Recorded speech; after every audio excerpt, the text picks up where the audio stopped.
Pero hay una confusión, y eso es lo que también me gustaría como aclarar o considerar. Hay un problema porque también es tema antifilosófico.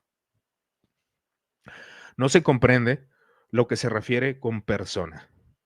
Pudiéramos hacer una breve argumentación en cuanto a qué significa persona y las significancias, porque la palabra persona tuvo sus desarrollos, tanto en Oriente como en Occidente, con Tertuliano o con otros exponentes que hablaban de hipóstasis, como los padres capadocios.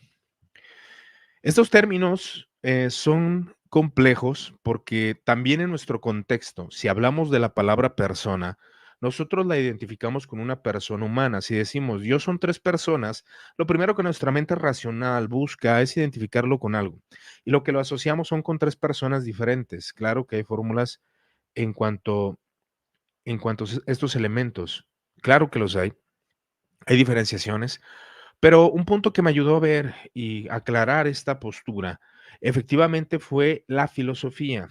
Y aquí nosotros necesitamos la filosofía platónica cristiana para poder comprender los contextos. Algunos estaban diciendo por ahí que los padres de la iglesia necesitan actualizarse, o más bien las definiciones de nuestras creencias necesitan actualizarse según los ámbitos científicos. Y dio una declaración, que igual no creo que sea relevante mencionarla, pero más bien nosotros debemos de ir hacia el ámbito filosófico que manejaban los padres de la iglesia, esto es neoplatonismo y algunos términos aristotélicos, que como me menciona Wolfgang Pannenberg, todos estos elementos pues estaban unidos, lo que es neoplatonismo, platonismo y aristotelismo, había una fusión de conceptos. Pero palabras claves es el ser y persona. Cuando nosotros entendemos persona, es decir, en este caso el verbo de Dios, el logos, es una persona divina dentro de las tres personas divinas que son de la misma unidad, es decir, pertenecen a la unidad de Dios, es un solo Dios, es una sola naturaleza, pero en esa unidad, en ese único Dios, hay tres subsistencias, tres personas, y tenemos una persona. Cristo se encarna.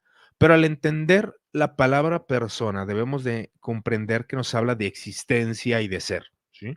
Y cuando hablamos de existencia y de ser, esto quiere decir Cristo, el logos, vamos a utilizar el término logos para identificar la naturaleza divina, era preexistente, él preexistía.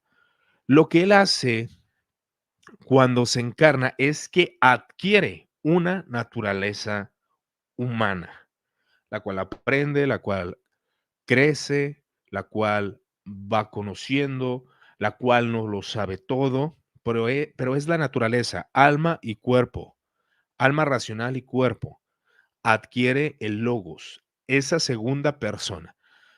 Entonces, aquí el punto que tenemos que tener entendido es que la persona adquirió, la persona ya era, la persona era eterna, es eterna, la persona es eterna.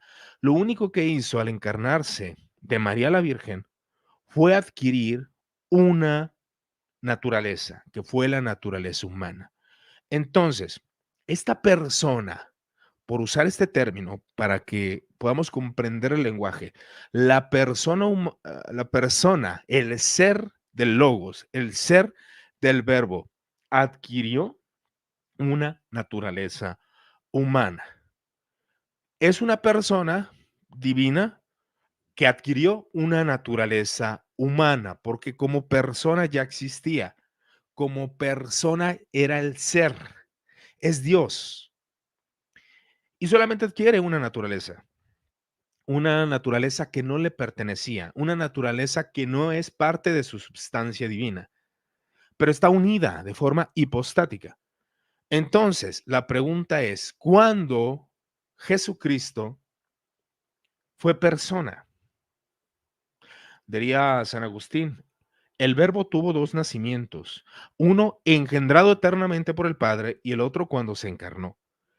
El ser preexistente, eterno y persona, que es el Logos, estaba antes de todo y es eterno. Entonces, esta persona era y es el ser, se encarna. adquiere una naturaleza. Entonces, en el término de persona, María es madre de Dios porque esa persona es preexistente y es Dios y solamente adquirió una naturaleza humana. Ese es el problema. Entonces, si no tenemos bien claro esos elementos de filosofía del concepto de persona, vamos a tener muchos problemas en nuestras comprensiones como creyentes. Y es algo que en Latinoamérica está.